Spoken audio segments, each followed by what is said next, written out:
Right. As the prospect of her husband becoming king becomes ever more real, Lady Macbeth calls on who to do what to her, thus arguably revealing herself to be what, and what. She does indeed ask to be unsexed, and while Macbeth is riddled with doubt and fear, she shows herself to be strong, ruthless, and cruel. In asking to be rid of her sex, she may, in the minds of the audience, recall the witches, who also appear sexless, at least according to Banquo, who notices their what? He notices, strangely, their beards. Thus both Lady Macbeth and the witches seem to go beyond the stereotypical what expectations of gender. That's right, in the Jacobean era, notions of gender were comparatively rigid, and Lady Macbeth knows just how to use them on the one hand and abandon them on the other. She mockingly asks if Macbeth has been unmanned, while wilfully exchanging her milk for gall.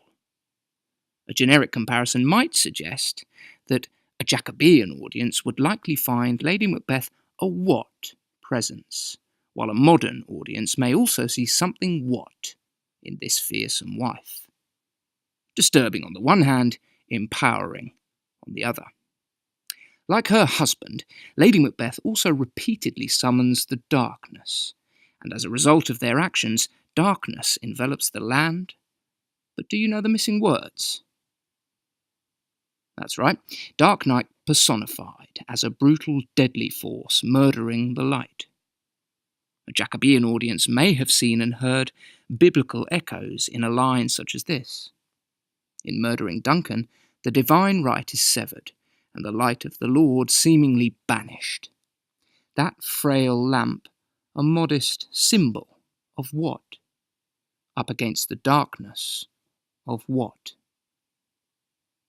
That would be the eternal battle between light and darkness, evil and hope.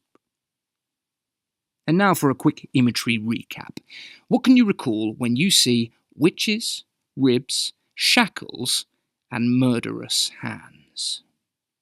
If you can fill these gaps, then you have acquired some key quotations which, through close analysis of the language, will serve as a gateway to a wider, deeper understanding of the characters and play as a whole. Without further ado then, well done, or keep plugging